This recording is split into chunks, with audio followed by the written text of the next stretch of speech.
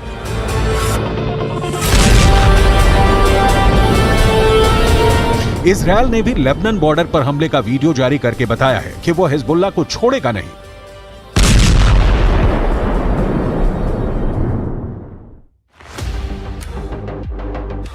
लेकिन अपनी ताकत दिखाने के लिए हिजबुल्लाह ने अपने वीडियो वायरल करने शुरू कर दिए हैं।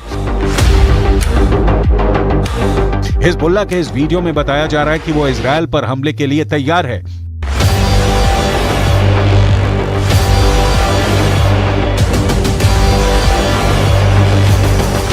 इस वीडियो में हिजबुल्लाह का मैसेज साफ है कि उसका अटैक ऐसा होगा जो इजरायल रोक नहीं पाएगा।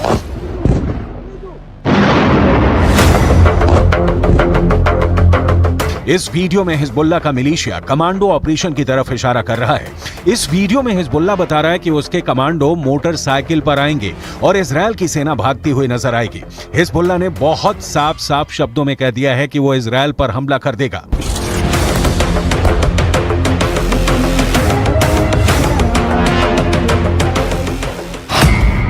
अगर इजरायल की सेना फिलिस्तीन के गाजा में घुसी तो वो उत्तरी सीमा की तरफ से इजरायल पर चढ़ाई कर देगा। इजरायल और लेबनान के बीच करीब 130 किलोमीटर लंबा बॉर्डर है और यहाँ संयुक्त राष्ट्र की शांति सेना तैनात रही है। इसमें भारत की फौज भी शामिल है। इस वक्त इजरायल को गाजा से ज्यादा इस बॉर्डर की टेंशन है, क्योंकि अगर इजरायल गाजा में घुसा तो हिजबुल्लाह उत्तर की तरफ से इजरायल पर हमला बोल देगा। Fighters fired an anti-tank missile towards Israeli troops. There was a short battle and the situation eventually calmed down. Afterwards, Hezbollah sent drones into Israel and also fired surface-to-air missiles against an Israeli aircraft.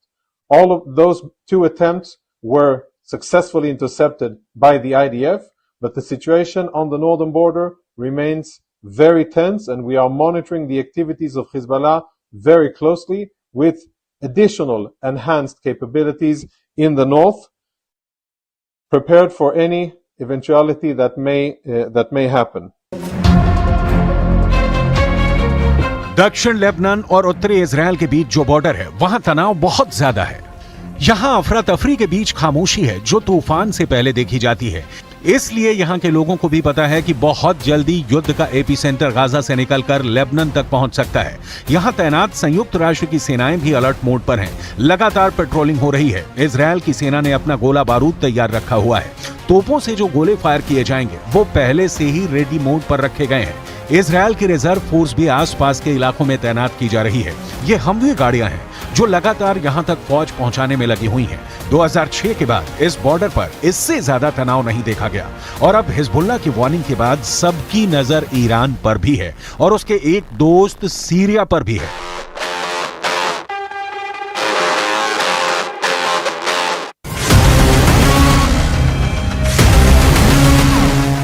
Israel के Golan की पहाड़ियों पर भी tank पहुंचा दिए गए हैं। ये जगह सीरिया का हिस्सा था, लेकिन 1967 में युद्ध के बाद इजराइल ने सीरिया के इस हिस्से को अपने में मिला लिया और तभी से यह इलाका इजराइल के कंट्रोल में है। देखा जाए तो इस वक्त पूरे पश्चिम एशिया में युद्ध की चिंगारी पहुंच चुकी है। इजराइल से लेकर गाजा और गाजा से निकली ये आग अब लेबनान पहुंच चुकी है। चिंगारी सीरिया और ईरान में भी नजर आ रही है।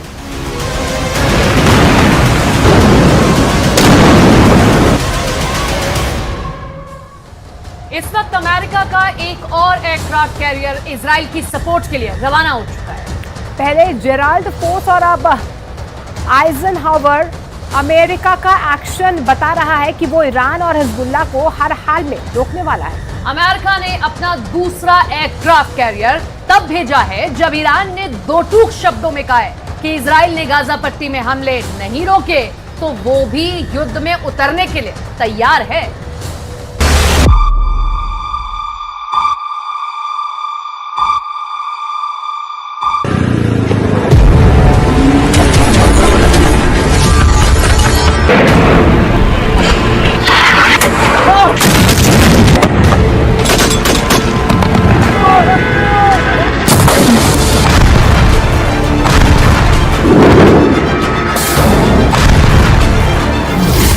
इजराइल का इरादा बिल्कुल क्लियर है, हमास के हर आतंकी का नाश।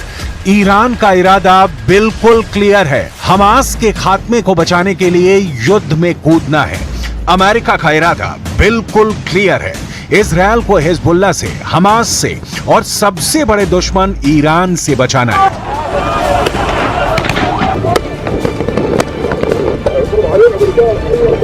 मामला फंस गया है। इजराइल फिलिस्तीन युद्ध का फंदा अब ईरान और अमेरिका के गले में भी फंसता जा रहा है। अमेरिका ने अपना एक और एयरक्राफ्ट कैरियर भूमध्य सागर में उतार दिया है। आइजनहावर अमेरिका का दूसरा एयरक्राफ्ट कैरियर है जो भूमध्य सागर पहुंचने वाला है। इस एयरक्राफ्ट कैरियर की डिटेल जानकर आप चौंक जाएंगे कि यह किस कदर का शक्तिशाली है। लेकिन इस एयरक्राफ्ट कैरियर की डिटेल में जाने से पहले जो बाइडेन के भेजे इस युद्धपोत के भूमध्य सागर में उतरने की टाइमिंग समझ लीजिए। यह समझना बहुत जरूरी है क्योंकि रणभेरी बच गई है। ईरान और अमेरिका किसी भी वक्त एक दूसरे के खिलाफ मैदान में उतर सकते हैं। यूएसएस ड्वेट डी एइजनहावर CVN-69 अमेरिका ने इजराइल के सपोर्ट के लिए तब भेजा है जब ईरान ने इजराइल को खुली धमकी दी है, युद्ध में कूदने की धमकी। ईरान ने कहा है कि इजराइल गाजा पट्टी पर तत्काल हमले बंद करे वरना वो हमास के सपोर्ट में मैदान में उतरेगा।